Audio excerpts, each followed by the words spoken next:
What's up, guys? This is hopefully a short video on the GAN 12 UI. I believe this is the free play, just the version without the charging pod. And we're just going to talk about some adjustments on the cube, how the cube feels, and finally we'll take a look at Cube Station with some solves. So let's get into it.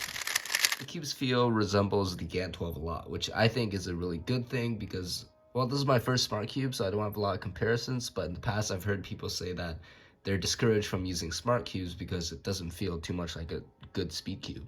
So this definitely is a great speed cube. It's got airy turning, very crunchy, and the magnet corner core technology snaps everything into place really nicely. The only difference between this and the GAN 12 turning feel is that this is a little more core heavy, I feel. So like I feel like there's a heavier core in the middle, probably with all the technology and like the gyrosphere in there. But yeah, I feel like it makes the cube a little more stable than GAN 12, which is an upgrade for me. And the corner cutting is slightly worse, but it's not too big of a deal to worry about. Like 45 is a little bit tough, but reverse is generally pretty good. And I have it on, I don't know what setting, but we'll explore that next. Some accessories, adjustments, and just in general how the cube works. So the cube has 6 tensioning spring tensions and 3 axis travels. I have it on the middle setting, setting 2 right there.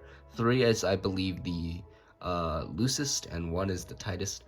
However, on the outside, you'll just hear the clicks like normal in the GAN 12 and 13, 14, and 11, I believe, where there's 6 distinct clicks, and when it clicks back to setting 1, it will have a larger snap. So that's pretty straightforward. And this is the same magnet adjustment system on the corners. This lengthens or shortens the corner core magnets. And there's 3 settings, a plus sign and a minus sign. You probably can't really see that. There we go. And that's exactly the same as GAN 12. Hence, the tools that come with it are identical too. We have this little thing that you pull out straight. You'll use the 3-prong end to adjust the spring tension and lightly turn by gently pressing down to adjust between the 3 different axis travel settings. In terms of battery life, I think a full charge on this thing lasts 15 hours if I read stuff right. And I'm not sure exactly how long it takes to charge because I could just kind of left it overnight one night and it still hasn't ran out of battery yet. This is the charging station. It's USB to USB-C. And yeah, you could just plug it into your laptop, or if you have a converter or anything like that. Once you put the yellow end in, the cube will glow and the station will flash until it is fully charged. So that's kind of the basics. So we have the cube here, and hopefully I would have edited this right, but we would click the device and then connect the device. Fail to connect. Do a few turns to see if it activates. So there we go. And if you start with a solved, you can go to the camera sync or the solve sync. I suggest the solve sync because the camera sync kind of sucks. You gotta scan all 6 sides of your cube. And then basically the only places I really use are like timer algorithm has some algorithm sets, like just like F2L stuff or like first layer stuff. But nothing super useful. There's no like ZBL trainer as far as I'm aware. And then for the timer, this is pretty cool. So you could do a UU prime to start, and then the app will track the scramble, and it will correct you like right there if you make a mistake. And once it's done, it will give you some time to look at the cube, and as soon as you start turning, the timer starts.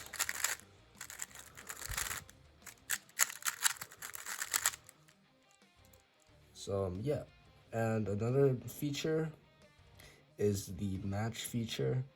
I haven't figured out like what this competition thing is about, so if someone wants to leave a comment, like I don't see anything happening. I've done some qualifying, but like that's just like racing against bots. But we could do one here. So look for a robot.